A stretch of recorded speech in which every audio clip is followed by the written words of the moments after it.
Hi, I'm Trey. And I'm Jess. And this is Talk to Me, where we have the questions. But do you have the answers?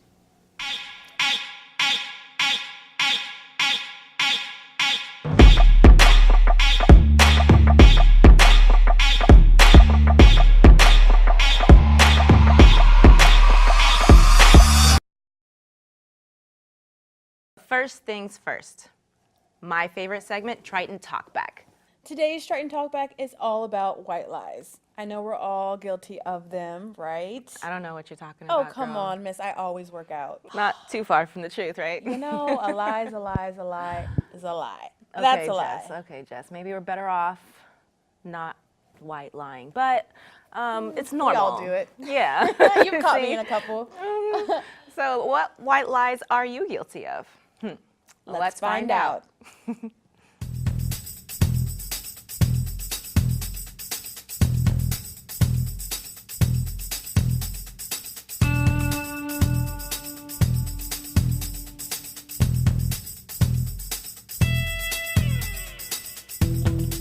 Well, the favorite white lie that I hear the most often is when someone's coming to pick you up or someone's coming towards you and they say, I'm around the corner. And as we know, around the corner means they're 30 minutes away. Okay, so when I'm talking to my friends, and they ask me if I want to go out to eat, I kind of lie, and I told them, oh, I totally haven't had Taco Bell this week. Yeah, let's go. So when some of my friends want to work out at the rec, but I got to work out with some of my friends at my own gym, be like, yeah, I already worked out today. I'm pretty tired. I told Deonye that I was going to give her $1,000. That's some white lie. Did you believe him? No. You smart girl. She don't even have $1,000. I know. must have that in my bank account. Yeah, in his bank account. I got me a own bank account. Well, now that we know that's his white lie, we know what's up with that, huh?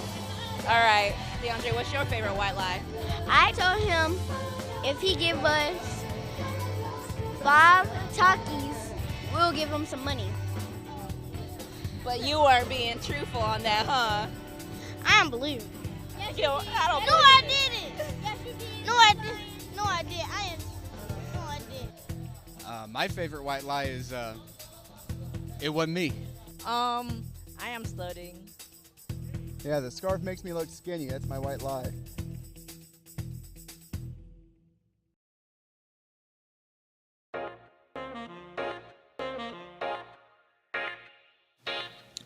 As college students, we're notorious for not being involved in local politics. College is a transient space in which we're learning new information, discovering who we are, and deciding career projections. So often it's hard to feel as if your voice is valued. Participation in local election is one way we can publicly validate our voices. Need more convincing? Consider current affairs of our national politics. The whole world is watching how we vote. While voting for the president is far more exciting than voting for the local elected officials, remember this: it's not the president who fills your potholes. Even if you don't plan on staying here in St. Louis, you can still leave your mark by taking the time to learn about the community you're living in and the elected officials who represent them. The space we occupy is the #1 tool of power we have. Your space, your voice, your story. It's yours to control by simply paying attention to it. The St. Louis County Executive is elected by majority vote by the residents of St. Louis County. This position is elected every 4 years, and this year is election year. Voting day is August 7th, 2018. Today we have someone who knows St. Louis like the back of his hand. He grew up here in St. Louis, and he graduated from the University of Virginia. His career path was almost predestined at the age of 11 when his father got him involved in the family's political interests. He says he's running for county executive because he cares. Today we have someone in the studio who understands the importance of participation. Welcome, Bill. Thank you so much for having me. I'm great. How are you doing? Oh, thank you so much for being our first guest today. Absolutely. So, Bill Ray is running for St. Louis County Executive, and that is a very popular race right now. But more than that, he's also from St. Louis. He's been here his entire life. He earned his degree from University of Virginia. University of Virginia in Charlottesville. What was your major or your degree? My degree was a political science degree in government and foreign affairs. Since then, he's been, well, tell us about you, Bill. Tell us something that we may not know about you already. Okay. Well, as far as civic participation is concerned, I'm someone that was raised in that space. My father, when he was in his middle years, in his 30s, he was very actively involved in politics and civic activity. And he got me involved at a very young age. Actually, at the age of 11 is when I started working on campaigns for either candidates or ballot issues. And I've been doing that really every election cycle, since I was 11. And not just working in and around politics. I've been doing a lot of civic work. You know, my father instilled in me the value of being able to go out and help people in the community. So one of the things that we did on a regular basis yearly was to make sure that we were giving out food baskets to needy families during the holidays, making sure that them and their families had good food to eat. So you started at a young age. Yes, I did. So what would you say was the driving force in you being so involved and motivated for giving back and just in politics in general? Well, at the beginning, the motivation was my father saying, "Get your butt in the car. We have some work to do." But what I learned is that over time, the things that I did actually had a direct effect on the community. And I think that's a lot of times what people don't realize. The unfortunate thing about, I guess, folks not really feeling like they need to participate in the electoral process or in civic engagement is that they don't feel like they always, they feel like they don't get immediate gratification. And the unfortunate thing about electoral politics, about being out and supporting, someone that is running for office that has similar values, the unfortunate thing is there is no, immediate gratification. It takes time. Sometimes it takes, several election cycles before the things that you need in your community happen. But what's important is to make sure that you put those people in place that share your values and will advocate for you within those offices. That's how you make change. That's how you make change for yourself. And that's how you make a better community and create greater opportunities for you, your family, and your children and grandchildren. That's a good point, because as a lot of millennials who are currently in college, we are so addicted to instant gratification. Absolutely. And I think a lot of times we want instant gratification in results, but I think changing instant gratification into just saying I did something, I actually went and I actually volunteered, or I actually gave back, that just being good enough for instant gratification. I think it's a shift that maybe we should make, and not it being so, oh well, I didn't get someone elected into office that I wanted, or but more of, at least I went out and I tried and I gave back, and I'm trying to work towards getting a goal accomplished, and letting that be instant gratification. Oh, and the other side of it is, when the more people that actually participate in the process, then the more likely your voice, collectively, will move an issue forward to the next level. If we don't participate in voting, then how are we to expect any social policies to come through in our government and be reflected in our government?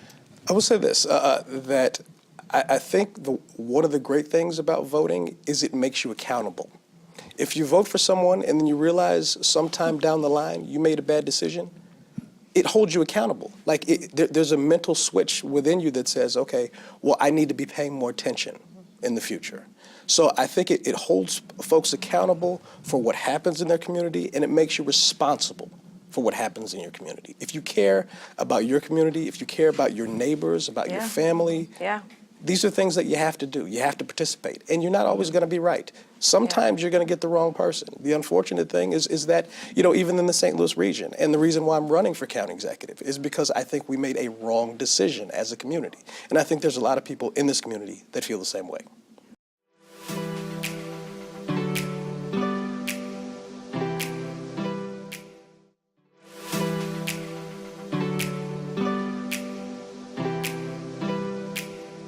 Hey Tritons, it's Jessika, here to let you know about a media production opportunity that is UTV. UTV is a student-run videography team right here on campus that prides itself on creating content by the student body for the student body.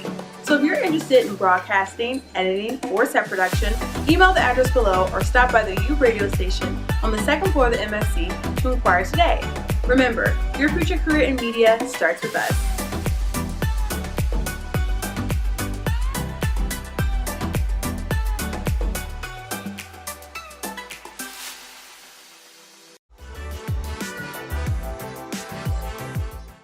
The reason that I'm running for county executive is because, I spent, like I said, a lot of time working in and around politics. I was fortunate enough in 2010 to be on the re-election campaign for the former county executive, Charlie Dooley. He won that cycle. And I had the great fortune to be invited to be a part of his administration. So I was actually working for St. Louis County. What was that like? Oh, it was incredible. It was incredible. It was actually, the greatest experience of my life. In case you don't know, Charlie Dooley was the first Black county executive for St. Louis County. Yes, yes. So I was there, learned a great deal, was able to work with a lot of communities on a lot of different issues. From, we had 2 or 3 tornadoes during the time that I was in the county executive's office. We've had, issues like the Bridgeton Westlake landfill that I've been a strong advocate around, and there's some stuff that I've posted even on my own Facebook, which divulged some of the work that I did around that issue. There's been a number of issues, even as some municipalities were talking about disincorporation. And while, as county government, it's not our job necessarily to promote disincorporation of any municipality, but what our job is to make sure that we're supporting the residents and the citizens of this community. And if that's the decision that they make, then that's something that we make sure that we give them the resources in order to explore. So as far as me running for county executive, the greatest reason that I'm running is that I think there needs to be a change in our county government. The unfortunate thing about this current administration, I believe, is that they have taken us on a path where our citizens have lost a great deal of confidence in county government. And that's a problem. When folks feel like they can't trust their government, they disengage, and that causes people to not participate. And in a democracy, when folks don't participate in the democratic process, that's when you're chipping away at the strength of that democracy. Can I ask you, what is one tip that you recommend for people who are wanting to get more involved but feel as though their voice is not heard? What is one thing that you recommend that they start off doing to get more involved in the political process? With respect to that, what I would say is that you have to participate in whatever it is you're passionate about. If there's an issue that you're passionate about, whether it's, women's rights, whether it's LGBTQ rights, whatever it is, if there's an issue that you're passionate about, there is politics behind it. What you need to do is attach yourself, participate in events, in advocacy around those issues. So that's the best way to get yourself involved. And what I will guarantee is that many people will find that they have the passion to advocate, the passion to work for people that might drive them to the space where I am right now, which is to try to be a leader in the community. But you have to start with what you're passionate about. Well, thank you so much, Bill. That is encouraging words to leave us with and for our audience. So thank you so much for stopping by. Hold on, one more question. Where do you like to hang out in order to, someone wants to randomly bump into you? Where can we find you? Well, I'm from U City. I've been in University City since 1995. I spent a lot of time in the Loop. So you might catch me at Blueberry Hill or Fitz's. Those are some of my great hangouts. And sometimes you just might catch me walking up and down the street. I enjoy the Loop. Yeah, you're a walker. I am. He's old. Thank you, Bill Ray. Thank you, Bill, for stopping by. It was a pleasure to have you here today. Thank you so much for having me. Thank you. All right, thank you so much. That's it for today's episode. We'll see you next time on Talk to Me. Yeah, you thought that was it? I'll be dripping here. Sip too long. I don't have a sweating problem. Sorry, I don't have a sweating problem. Sweat another place. Yeah, I was sweating another place. I feel like our script was tampered with. I think there's a conspiracy going on here. I don't remember like this, but maybe it was that bad. I don't know. You look 40 plus. That's hilarious. All right, ready? How do you look 40 but your shades look 18? Okay, I didn't know that was. Really? I wasn't being degrading. I was being descriptive.